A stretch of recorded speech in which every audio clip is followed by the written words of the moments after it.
Hello बच्चों, क्या हाल चाल। आज हम लोग पढ़ेंगे प्रकाश परावर्तन का पार्ट नंबर 3। हम लोगों ने पार्ट नंबर 2 में प्रकाश के परावर्तन के बारे में और उसके दो नियमों को जान चुके हैं। आइए आज हम उसके आगे के टॉपिक को पढ़ते हैं। तो हमने कहा कि प्रकाश का परावर्तन होता है तो परावर्तित किरणें जहां काटती हैं, एक दूसरे को जहां काटती हैं, वहीं पर उनका प्रतिबिंब बनता है, उस वस्तु का प्रतिबिंब बनता है जिस वस्तु से प्रकाश टकराकर आती है। सपोज करिए ये मार्कर है, अगर इस मार्कर से प्रकाश टकराकर जिस बिंदु पर कटेगा उस बिंदु पर इस मार्कर क्या बनेगा, प्रतिबिंब बनेगा। तो सबसे पहले प्रतिबिंब क्या है, तो प्रतिबिंब के बारे में अगर हम समझें तो प्रतिबिंब देखते हैं क्या है।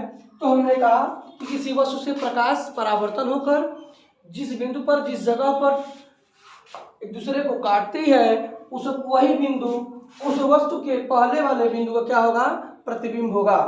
तो प्रतिबिंब दो प्रकार का होता है, एक होता है वास्तविक और दूसरा होता है आभासी। तो अगर हम देखें प्रतिबिंब दोनों पढ़ लिया कि परावर्तित किरणों के कटान बिंदु को परावर्तित किरणों के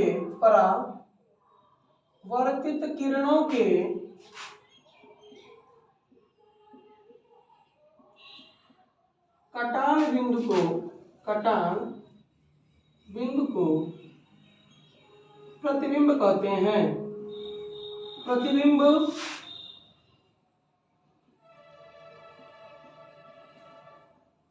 अब यह जिस बिंदु से आई है उस बिंदु का प्रतिबिंब कहलाता है। तो हमने कहा कि प्रतिबिंब दो प्रकार का होता है।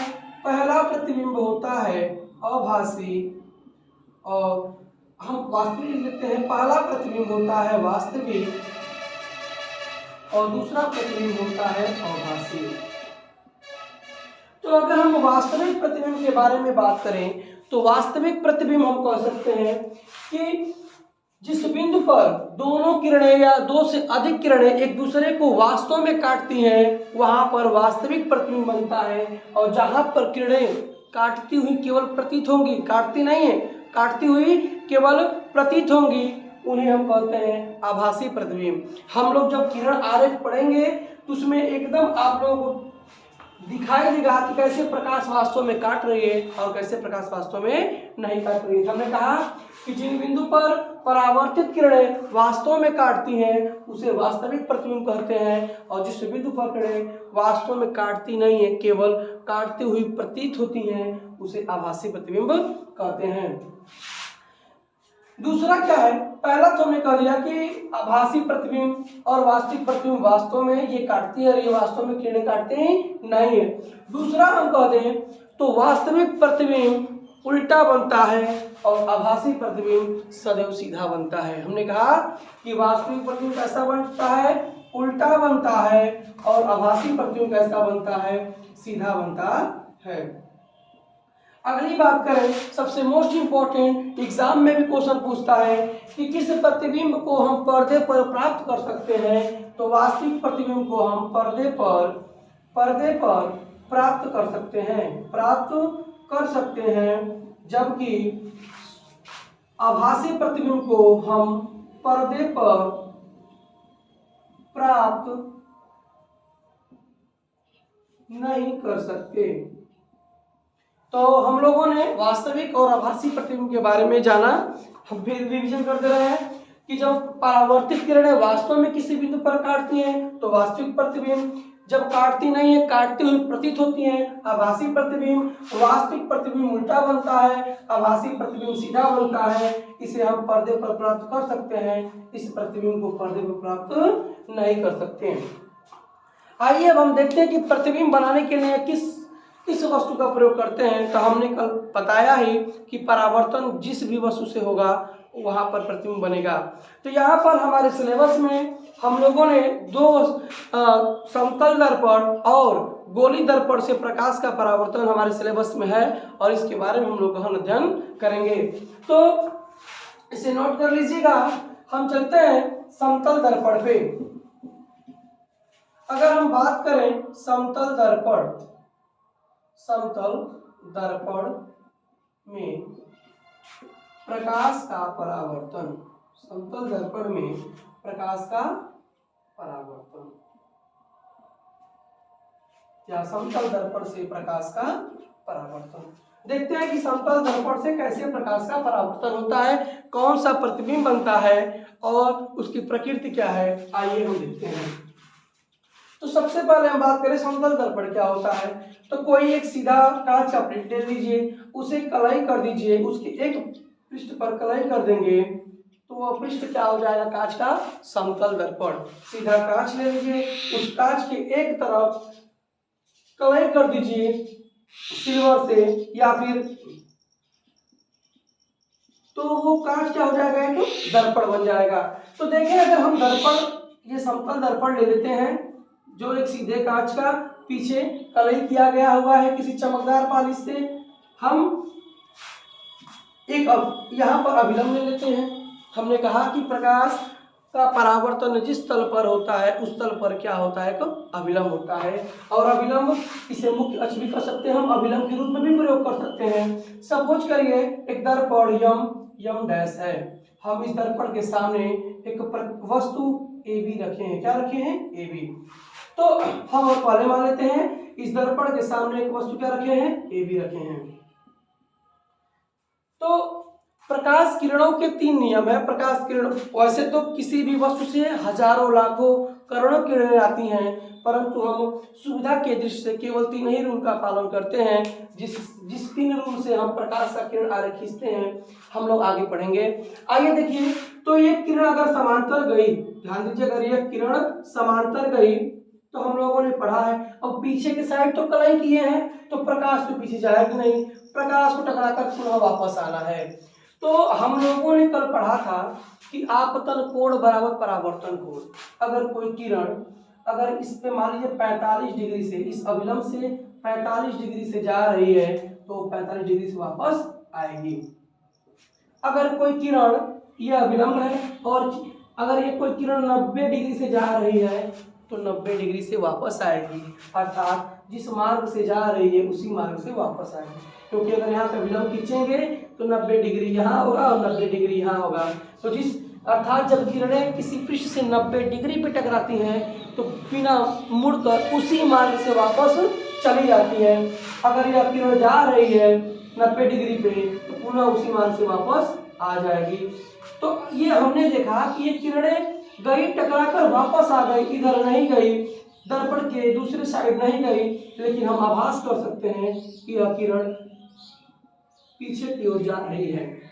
दूसरा किरण है, अगर हम यहाँ से खींचें, जितने कोण से किरण जाएगी उतने कोण से वापस क्या होगी, परावर्तित होगी। ये भी किरण टकरा कर वापस चली आ रही है। अगर किरण को हम पीछे की तरफ मिलाएं, हमने देखा कि दोनों किरणें तो दर्पण से टकराकर वापस आ रही है, परंतु पीछे की तरफ मिलाने पर यह आभास हो रहा है कि दोनों किरणें पीछे कहीं न कहीं काटती होंगी। अगर दोनों किरणें यहाँ से देखा जाए इस साइड से तो हमें लगेगा किरणें यहाँ से आ रही है, एक यहाँ से आ रही है, जरूर किरण इधर से आ रही होगी। तो उसको अगर हम उसके ओरिजिन का पता लगाने के लिए एक आभासी किरण खींचेंगे कि किरण कहाँ से आ रही है, तो पीछे दर्पण के पीछे किरणें काट रही हैं। और हमने यही कहा है कि जब दो किरणें काटती हैं तो वहाँ प्रतिबिंब बनता है। तो यहाँ पे किरणें अब वास्तव में काट नहीं रही हैं, क्योंकि किरणें तो इधर चली आई तो वास्तव में काटेंगी नहीं। तो इसलिए यहाँ कौन सा प्रतिबिंब बना, आभासी, क्योंकि यह काटते हुए प्रतीत हो रही हैं, काट नहीं रही हैं। दूसरी बात, जहाँ से किरणें काटती हैं वहां पे हम, अगर वस्तु ऐसे बना हुआ है तो जहाँ से किरणें जहाँ काटती हैं उधर ही हम वस्तु का ऊपरी हिस्सा बनाते हैं। तो हमने देखा कि अगर यहाँ पर जो हम एरो लिए हैं ऑब्जेक्ट के रूप में, उसका हिस्सा ऊपर की तरफ एरो है और यहाँ पे किरणें यहाँ पर काटी तो यानी इस तीर का ऊपर हिस्सा, सामने वाला हिस्सा ऊपर रहेगा। अर्थात हमने देखा कि वस्तु यहाँ जैसे है वैसे यहाँ बना है, अर्थात ए डैश, हम प्रतिबिंब को मान सकते हैं ए डैश बी डैश। तो हमने देखा कि समतल दर्पण में प्रतिबिंब कैसा बना है, तो वस्तु के बराबर बना है, वस्तु के बराबर बना है और सीधा बना है। और हमने कहा अगर प्रतिबिंब सीधा होगा तो क्या होगा, आभासी होगा। क्या होगा, आभासी होगा। तो यहाँ पे 3 कंक्लूजन निकल कर आया कि समतल दर्पण में प्रतिबिंब आभासी बनता है, सीधा बनता है तथा वस्तु के बराबर बनता है। हमने कहा कि समतल दर्पण में प्रतिबिंब कैसा बनता है, तो वस्तु के बराबर बनता है, सीधा बनता है और आभासी बनता है। तो हमने समतल दर्पण का किरण आरेख पढ़ लिया। हम एक बार रिवाइज करा दे रहे हैं। माना एक वस्तु ए भी है, माना एक समतल दर्पण एम डैश है, जिसके सामने u दूरी पर एक वस्तु ए भी रखी है, जिसका किरण आरेख हम बनाते हैं। तो एक किरण मानते हैं मुख्य अक्षीय के समांतर गया, तो जब ये 90 अंश टकराया तो उसी मार्ग से वापस चला आएगा। जब ये किरण आगे इधर आ जाएगा तो हमको ये प्रतीत होगा कि ये पीछे से आ रहा है, तो हम उस किरण को पीछे बढ़ाएंगे। दूसरा किरण हम इस बिंदु से लेकर जाएंगे, जितने कोण से आएगा उतनी कोण से वापस चला जाएगा। तो फिर इस किरण को हम पीछे मिलाएंगे, तो ये दोनों किरण जहाँ काटेंगी वहीं हमारा प्रतिबिंब बनेगा। तो हमने कहा कि प्रतिबिंब कैसा है, वस्तु के बराबर है, सीधा है तथा आभासी है। इसे नोट कर लीजिए आप लोग।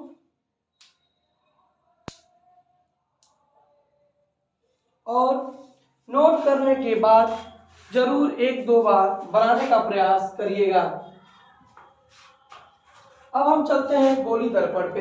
एक और समतल दर्पण के सामने हमने कहा कि हमारा प्रतिबिंब सीधा बनता है, परंतु इसमें पार्श्व विस्थापन होता है। इसका मतलब अगर हम देखें कि पार्श्व प्रतिबिंब होता है, इसका मतलब क्या होता है कि हमारा प्रतिबिंब सीधा बनता है, परंतु आप लोग देखे होंगे कि हमारा बाएं हिस्सा दाएं में और दाएं हिस्सा बाएं में बनता है। तो समतल दर्पण के बारे में हम लोगों ने ये पढ़ लिया। अब हमारा अगला टॉपिक है गोली दर्पण। हम लोगों का अगला टॉपिक क्या है, गोली दर्पण। देखते हैं गोली दर्पण क्या होता है। तो गोली दर्पण के बारे में हम समझते हैं, गोली दर्पण क्या होता है। आइए देखते हैं गोली दर्पण के बारे में। Spherical mirror. देखिए गोली दर्पण क्या होता है। तो अगर हम गोली दर्पण के बारे में बात करें तो खैर गोली दर्पण को अगर हम यहाँ बनाते हैं गोला, तो ये आप लोगों को वृत्त की तरह दिखाई देगा, लेकिन ये वृत्त नहीं है। सपोज करिए गोला है, क्योंकि गोला एक 3D फिगर होता है और 3D फिगर को हम 2D प्लेन में नहीं बना सकते हैं। तो यहाँ पे ये हमारा क्या है, गोली दर्पण है। तो कोई भी इमेज करिए बच्चों, आप गेंद देखते हैं तो अगर वह गेंद कांच का है, वह गेंद क्या है, जिस गेंद से आप खेलते हैं वह खोखला गेंद हो और वह गेंद कांच का हो, उस गेंद को आप काट दीजिए। सपोज करिए मेरा हाथ ये क्या है, कांच का गेंद है, इसको हमने 2 भागों में काट दिया। 2 भागों में काट दिया तो देखें कि एक दबा हुआ भाग है और एक क्या है, उभरा भाग है। अर्थात हम किसी कांच के गेंद को ऐसे काट दें, काट कर अलग कर दें तो उसके 2 हिस्से, कई हिस्सों में भी हम काट सकते हैं। यहाँ पे हमने 2 हिस्से में काटा है, तो एक उसका दबा हुआ भाग मिला और एक उभरा हुआ भाग मिला। यहीं से गोली दर्पण की शुरुआत है। अब हम किसी भी पृष्ठ पर कलई कर दें, किसी एक पृष्ठ पर कलई कर दें तो यह दर्पण बन जाएगा। यानी कांच के खोखले भाग पे अगर एक पृष्ठ पर हम कलई कर दें तो ये दर्पण बन जाएगा। आइए हम देखते हैं किस पृष्ठ पर कलई करेंगे तो कौन सा दर्पण बनेगा। तो हम लोगों ने देखा गोली दर्पण।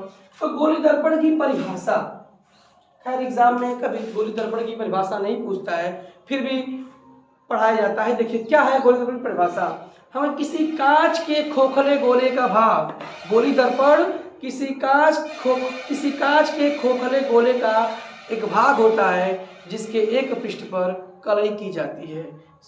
यही परिभाषा में याद करेंगे कि गोली दर्पण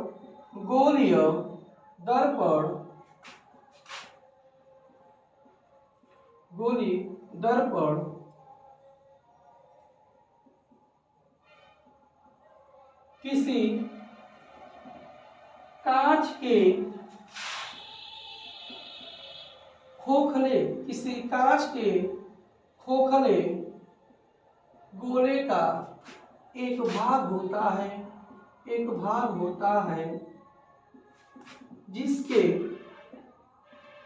एक पृष्ठ पर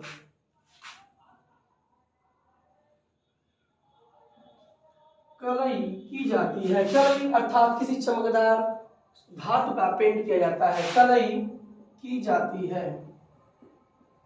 हम लोगों ने समझ लिया गोली दर्पण किसी कांच के खोखले गोले का एक भाग होता है जिसके एक पृष्ठ पर कलई की जाती है, गोली दर्पण कहलाता है, की जाती है, गोली दर्पण कहलाता है। ठीक है, अब देखिए ध्यान से, अगर हम बात करें, आइए सपोज करें कि यह क्या है, एक गोला मान लेते हैं। इस गोले को हमने दो हिस्से में काट दिया, एक हिस्सा हम ले लेते हैं यहाँ और एक हिस्सा हम ले लेते हैं यहाँ और एक हिस्सा ले लेते हैं यहाँ। सपोज करिए हमने इसको दो हिस्सों में काट दिया, दो हिस्सों क्या कर दिया, काट दिया, तो हमको दो कांच का हिस्सा मिला। अगर इस कांच पर हम कलई यहाँ कर दें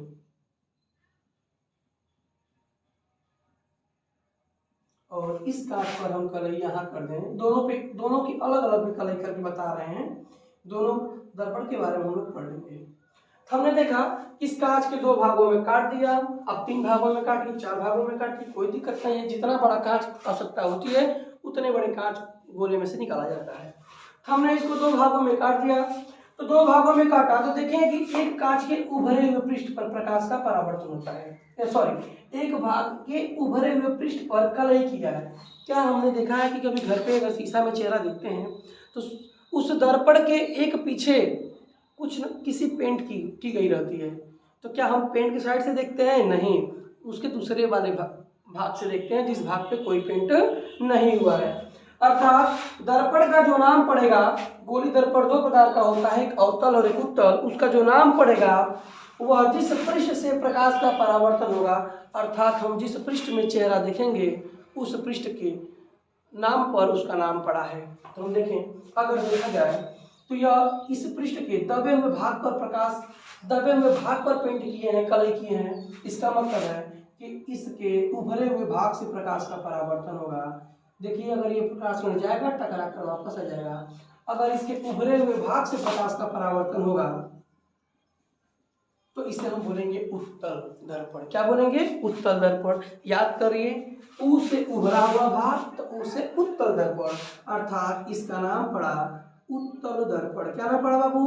उत्तल दर्पण। और जिसके अवतल भाग अर्थात दबे हुए भाग से, जिसके अवतल भाग से प्रकाश का परावर्तन हो, दबे भाग से प्रकाश का परावर्तन हो, वह कहलाता है अवतल दर्पण। तो अगर हम यहाँ पर प्रकाश का परावर्तन करें तो यह कहलाएगा अवतल दर्पण। ये है कॉन्वेक्स मिरर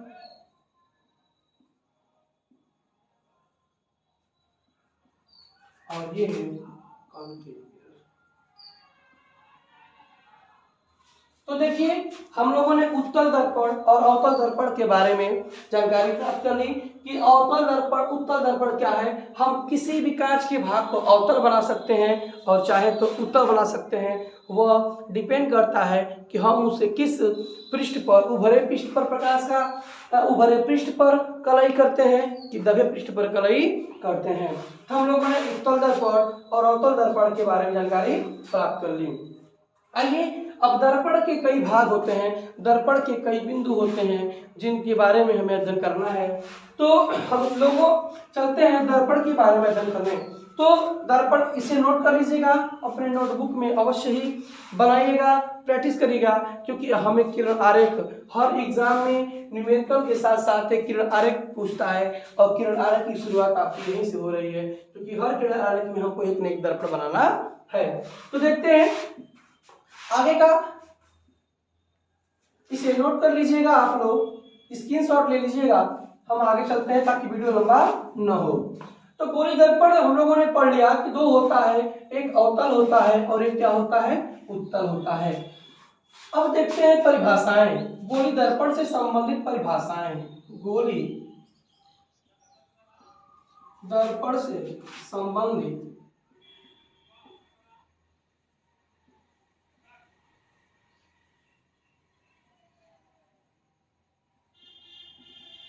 गोली दर्पण से संबंधित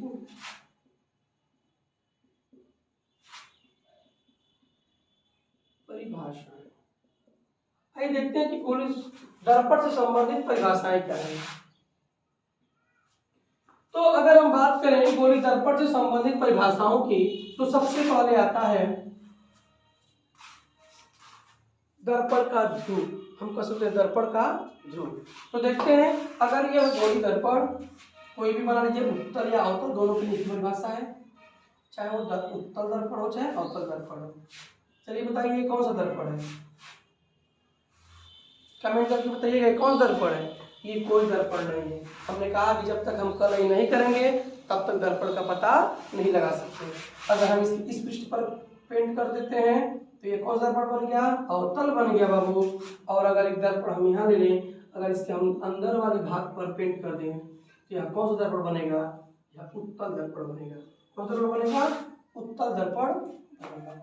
तो सबसे पहली परिभाषा वक्रता केंद्र किसकी आती है, वक्रता केंद्र की। अब सब कुछ करिए, हमने कहा कि मान लीजिए ये मेरा हाथ एक गोला है कांच का, इसको हमने दो हिस्से में काट दिया। तो क्या अगर किसी कांच को हम दो हिस्से में काट देते हैं तो क्या उसका केंद्र चेंज होता है, नहीं। वो ये मेरा जिस गोले का भाग है, मेरा दर्पण दो हिस्से में दर्पण बना दिए, या किसी एक गोले का भाग था, तो जो गोले का केंद्र है अभी भी उसका यही केंद्र है, क्योंकि हमने बस उसको काटा है, उसके रेडियस को चेंज नहीं किया है। तो परिभाषा क्या निकला, अगर देखें ये मेरा कांच का गोला था, हाथ काट के दो हिस्सों में तोड़ दिया, तो जो पहले गोले का केंद्र था वही केंद्र अब इसका है। तो परिभाषा निकला कि गोली दर्पण जिस खोखले गोले का भाग होता है उस गोले का केंद्र दर्पण का वक्रता केंद्र कहलाता है। तो हम वक्रता केंद्र की परिभाषा क्या लिख देंगे, देखिए साइड में बना दे रहे हैं यहाँ पर लिख के, गोली दर्पण जिस खोखले गोले का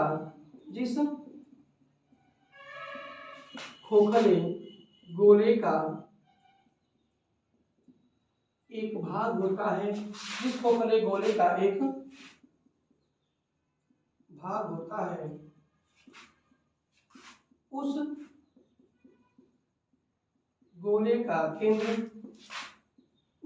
का केंद्र दर्पण का वक्रता केंद्र कहलाता है, दर्पण का वक्रता केंद्र कहलाता है। सिंपल भाषा में आप लोग तुरंत याद कर लीजिए, मेरे साथ ही बोल दीजिए भाई, गोली दर्पण जिस गोले का भाग है उस गोले का केंद्र ही दर्पण का वक्रता केंद्र कहलाता है।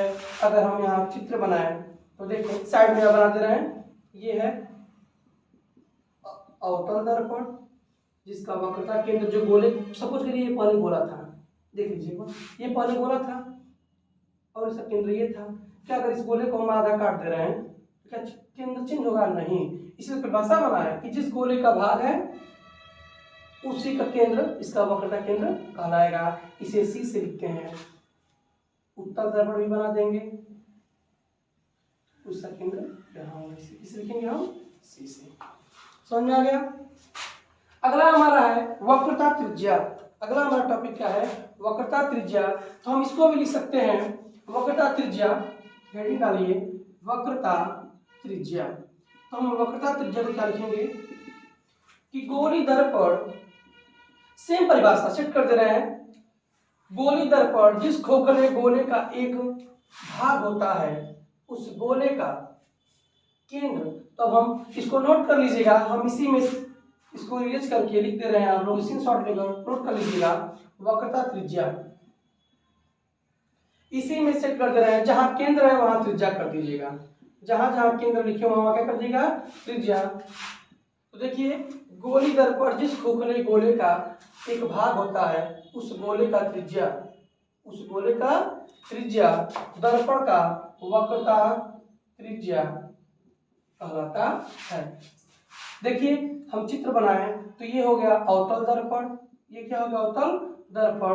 अगर अवतल दर्पण का यह क्या था, केंद्र था, यह केंद्र था, तो इसकी जो भी त्रिज्या रही होगी वही त्रिज्या कहलाएगी वक्रता त्रिज्या। उत्तल दर्पण भी बना लें, यहाँ पे केंद्र था तो यहाँ से यहाँ तक की दूरी क्या कहलाएगी वक्रता त्रिज्या। वक्रता त्रिज्या को हम किसे लिखते हैं, आर से, सेंटर आर का त्रिज्या। देखिए यहाँ तक हम नोट कर लीजिए, स्क्रीनशॉट ले लीजिए। अब हम चलते हैं नेक्स्ट टॉपिक पे, पढ़ लीजिए गोली दर्पण जिस खोखले गोले का एक भाग होता है उस गोले का त्रिज्या दर्पण का वक्रता त्रिज्या कहलाता है। नोट करके चित्र जरूर बनाइएगा। इस चैप्टर का चित्र, हर एक चित्र इंपॉर्टेंट है आपके किरण आरेख के लिए, एग्जाम पॉइंट के लिए, क्योंकि हर एक चित्र जो बनाएंगे तभी किरण आरेख हम आसानी से बना पाएंगे। वक्रता त्रिज्या के बाद आता है ध्रुव ले लेते हैं। क्या लेते हैं? ध्रुव। ध्रुव को बोलते हैं पोल। देखिए ध्रुव क्या होता है। तो कोई भी दर्पण है, चाहे वो उत्तल दर्पण हो चाहे अवतल दर्पण हो, तो दर्पण के मध्य बिंदु को, यहाँ दर्पण मान लीजिए, इसका कोई ना कोई एक मध्य बिंदु होगा। इस दर्पण का क्या होगा? कोई ना कोई क्या होगा? मध्य बिंदु होगा। इसी मध्य बिंदु को हम मानते हैं दर्पण का ध्रुव, इसे लिखते हैं P से। तो परिभाषा आ गया, दर्पण के मध्य बिंदु को, दर्पण के मध्य बिंदु को, दर्पण के मध्य बिंदु को दर्पण का ध्रुव पोल कहते हैं। दर्पण का ध्रुव कहते हैं। नोट कर लीजिए। देखिए कितना आसान परिभाषा है। दर्पण के मध्य बिंदु को दर्पण का ध्रुव कहते हैं। चित्र जरूर बनाइएगा। अगला टॉपिक, ध्रुव के बाद हम आते हैं मुख्य अक्ष। क्या आते हैं? मुख्य अक्ष क्या होता है? आइए देखते हैं मुख्य अक्ष। मुख्य अक्ष के बारे में हम पढ़ते हैं। मेन एक्सिस, प्रिंसिपल एक्सिस कह सकते हैं। मुख्य अक्ष को क्या कहेंगे? तो अगर देखा जाए, यहाँ पे हम चित्र बनाए हैं मुख्य अक्ष की, तो ध्यान से देखा जाए बाबू कि ये क्या था, कोई एक दर्पण बना लेते हैं, अवतल दर्पण है। हमने यहाँ ध्रुव को पढ़ लिया, फिर यहाँ क्या पढ़ लिया? सेंटर, वक्रता केंद्र, सेंटर ऑफ कर्वेचर। तो हम कह देंगे कि वक्रता केंद्र और ध्रुव से जाने वाली रेखा को तो मुख्य अक्ष कहते हैं। क्या निकला परिभाषा?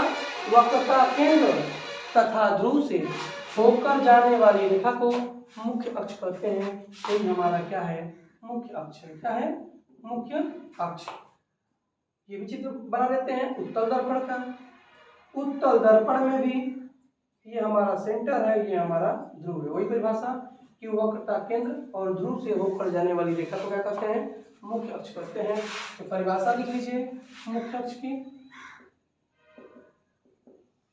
वक्रता केंद्र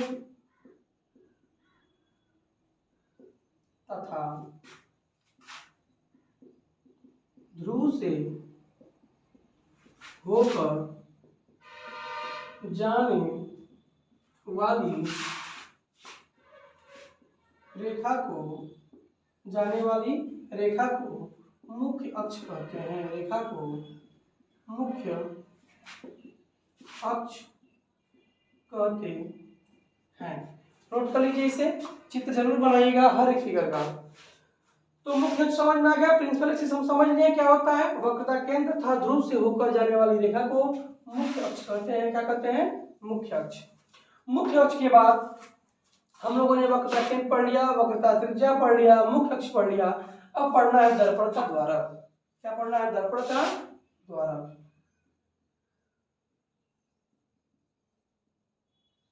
दर्पण का द्वारक क्या होता है, ये देखिए।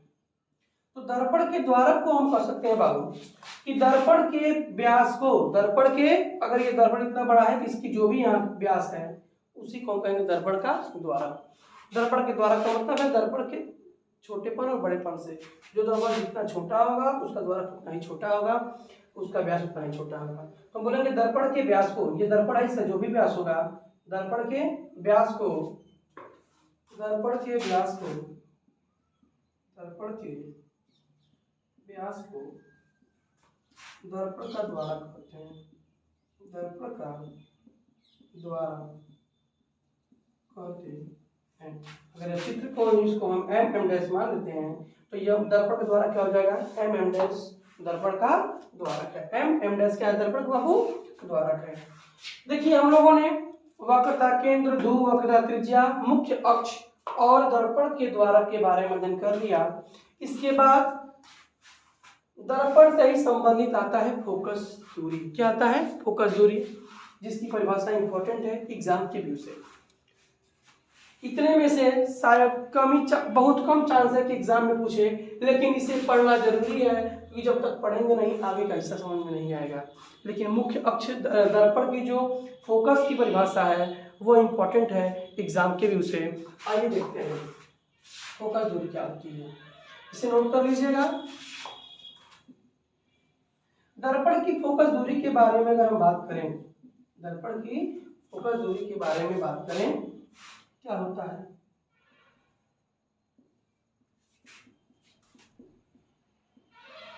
फोकस दूरी, देखिए वास्तव में तो दर्पण का, अगर ये हम एक दर्पण बनाते हैं, दोनों तरफ हम बना दे रहे हैं,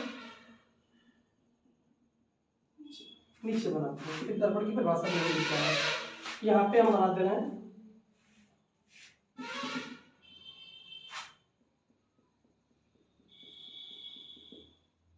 ये दर्पण है, ये केंद्र होता है और ये ध्रुव होता है। तो दर्पण की जो फोकस दूरी होती है वो बीच में आती है। कहाँ आती है? बीच में। लेकिन हम ये भी कह सकते हैं कि ध्रुव और केंद्र के बीच के मध्य बिंदु को दर्पण का फोकस करते हैं। दर्पण का मुख्य फोकस कराते हैं, मुख्य फोकस डालना, मुख्य फोकस, फिर फोकस निकालेंगे, मुख्य फोकस, दर्पण का मुख्य फोकस। दर्पण का मुख्य फोकस क्या है, ये इंपॉर्टेंट है एग्जाम व्यू से। तो हमने कहा कि दर्पण का मुख्य फोकस क्या होता है। देखिए भाई, मुख्य फोकस तो ध्रुव और पोल के बीच, ध्रुव और केंद्र के बीच में ही हमेशा आता है। लेकिन ये परिभाषा ले सकते हैं कि दर्पण के केंद्र और ध्रुव के मध्य बिंदु को दर्पण का मुख्य फोकस करते हैं, क्योंकि जरूरी नहीं है कि हर दर्पण का मुख्य फोकस बीच में ही आए।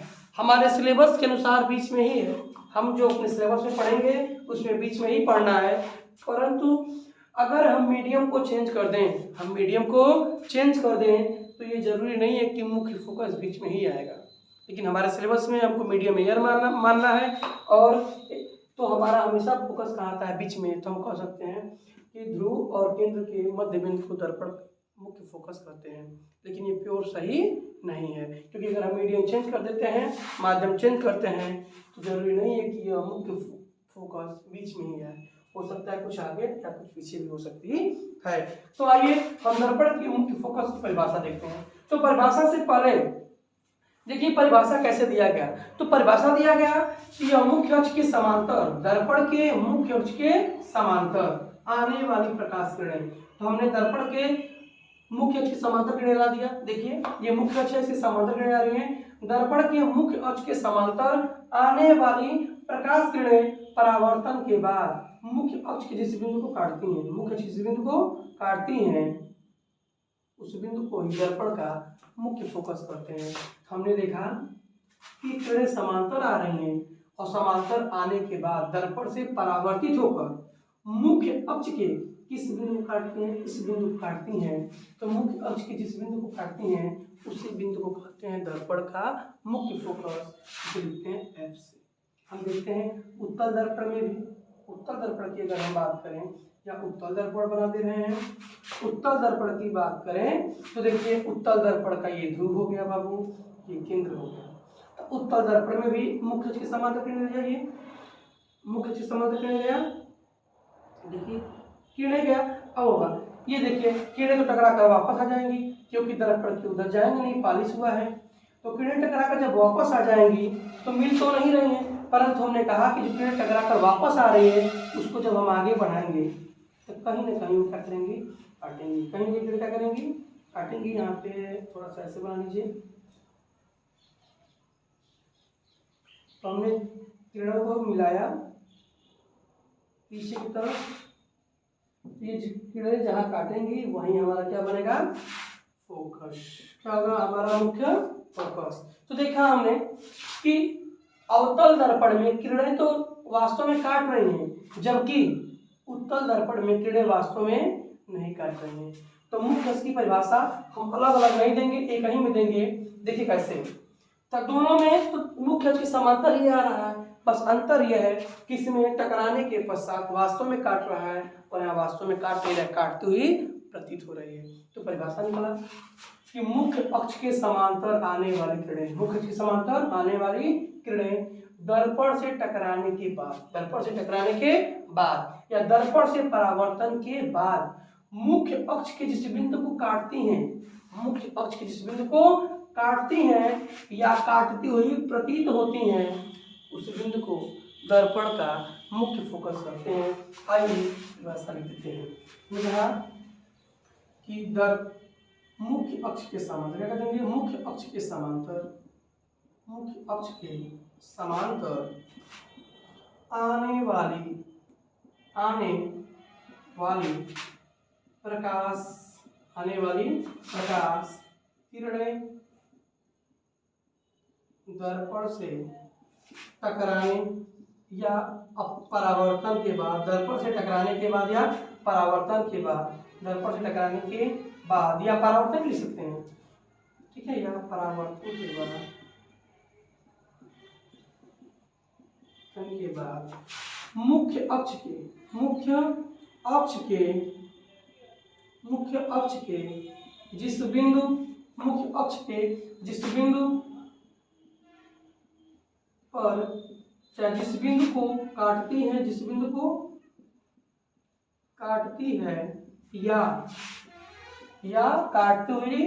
या काटती हुई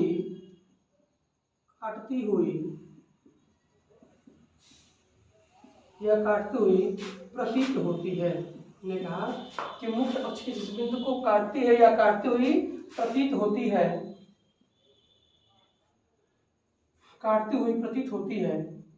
उस बिंदु को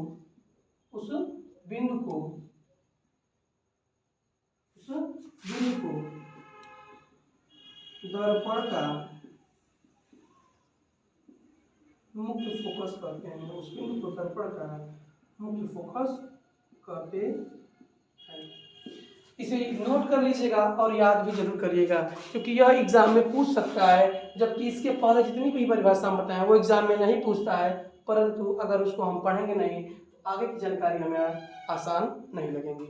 तो इसे नोट कर लीजिएगा, एग्जाम में पूछता है, और साथ ही साथ चित्र को जरूर बनाइएगा। तो हमने पढ़ लिया आसान भाषा में, दर्पण से संबंधित परिभाषाओं को आसान भाषा में सीख लिया और जान भी लिया क्या होते हैं। तो मुख्य अक्ष के समांतर आने वाली प्रकाश किरणें दर्पण से टकराने परावर्तन के बाद मुख्य अक्ष के जिस बिंदु को काटती हैं या काटती हुई प्रतीत होती हैं, उस बिंदु को दर्पण का मुख्य फोकस कहते हैं। हमने देखा बिंदु को कहते हैं दर्पण का मुख्य फोकस कहते हैं। इसे स्क्रीनशॉट करके पास करके नोट कर लीजिएगा। हम करते हैं अगली परिभाषा पे, इसे नोट जरूर करिएगा नोट्स बुक में।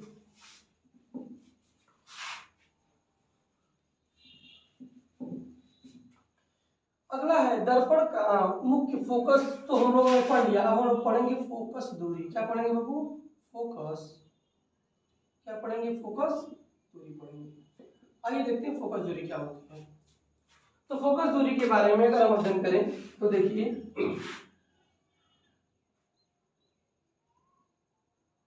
तो अभी ये दर्पण ले लीजिए, ये हमारा बाबू केंद्र हो गया और ये हमारा फोकस हो गया। थोड़ा सा बड़ा बना दे, आइए, केंद्र हो गया, फोकस हो गया और ये हो गया ध्रुव। ये फोकस, केंद्र और ध्रुव। ये कौन सा दर्पण है? अभी कोई दर्पण नहीं है, अब दर्पण हो गया। कौन दर्पण हो गया? अवतल। इसे हम बनाते हैं यहाँ पे उत्तल। क्या बनाते हैं? उत्तल। ये हो गया हमारा ध्रुव, सॉरी ये हो गया ध्रुव, ये हो गया केंद्र और ये हो गया फोकस। तो देखिए सिंपल परिभाषा में ध्रुव, ये ध्रुव हो गया वो, ये फोकस। ध्रुव और फोकस के बीच की दूरी को, फोकस दूरी कहते हैं। फिर से, ध्रुव और फोकस की, किसी दर्पण के ध्रुव और फोकस के बीच की दूरी को फोकस दूरी कहते हैं। इसे स्मॉल f से प्रदर्शित करते हैं। इसे किसे प्रदर्शित करते हैं? स्मॉल f से। तो परिभाषा क्या निकला? ध्रुव व मुख्य फोकस, फोकस के बीच की दूरी को फोकस दूरी कहते हैं। क्या कहते हैं? फोकस दूरी कहते हैं। और ध्रुव और केंद्र के बीच दूरी को आपको पता है, वक्रता त्रिज्या कहते हैं। तो हम लोगों ने पढ़ लिया कि ध्रुव और मुख्य फोकस के बीच की दूरी को फोकस दूरी कहते हैं। इसे भी नोट कर लीजिएगा। आइए, हम लोगों ने उत्तल दर्पण, अवतल दर्पण से संबंधित सारी परिभाषाएं पढ़ चुके हैं। अब इसके बाद हम लोग सीखेंगे किरण आरेख बनाना। तो हम एक संबंध पढ़ा के इस वीडियो पे यहीं पे हम रुकेंगे और नेक्स्ट पार्ट में हम लोग पढ़ेंगे किरण आरेख बनाना। तो यहाँ तक अगर आप लोग पढ़ लेंगे और यहाँ तक पढ़ने के साथ साथ आप लोगों से रिक्वेस्ट है, चाहे वो एनसीईआरटी बुक हो या चाहे वो कोई साइड बुक हो, आप लोगों को एक चार्ट बना होगा, उस चार्ट में लिखा होगा उत्तल दर्पण और अवतल दर्पण में प्रतिबिंब का बनना, कि वस्तु कहाँ पर रहेगी तो प्रतिबिंब कहाँ बनेगा। एक बार उसे पढ़ लीजिएगा अपने बुक से, तब हम पढ़ाएंगे तो आपको और पढ़ने में मजा आएगा और हर एक कॉन्सेप्ट क्लियर होगा। आप मेरे साथ बने रहिए, फिजिक्स से संबंधित हर एक कॉन्सेप्ट आपका क्लियर कराऊंगा गारंटी के साथ। और अगर मेरे साथ बने रहें, डेली आप लोग पढ़ते रहें, तो एक अच्छा 90% से ऊपर आप लोग साइंस में लाएंगे। मेरे साथ बने रहिए। तो हम लोगों ने ध्रुव और मुख्य फोकस के बीच की दूरी पढ़ लिया। अब आते हैं फोकस दूरी। फोकस दूरी व वक्रता त्रिज्या में संबंध। तो ये पहले यूपी बोर्ड में बाबू एक डेरिवेशन था, बट अब जब से एनसीईआरटी लागू हुआ है, आप लोगों को सिलेबस से इसका डेरिवेशन हटा दिया गया है। हम डेरिवेशन अभी एग्जाम की पॉइंट से नहीं कराएंगे, तो हम बस इस संबंध बता दे रहे हैं कि फोकस दूरी व वक्रता त्रिज्या में संबंध जो होता है वह होता है F बराबर r/2 का। अर्थात हम शुरू में ही बताए थे कि आपके सिलेबस में क्या है कि हमारी जो फोकस दूरी है वह वक्रता त्रिज्या की आधी दूरी होती है। अर्थात यह जो F है, यह की दूरी का r क्या होता है, दुगुना होता है, अर्थात यह मध्य बिंदु में होता है। तो इस संबंध को याद कर लीजिएगा।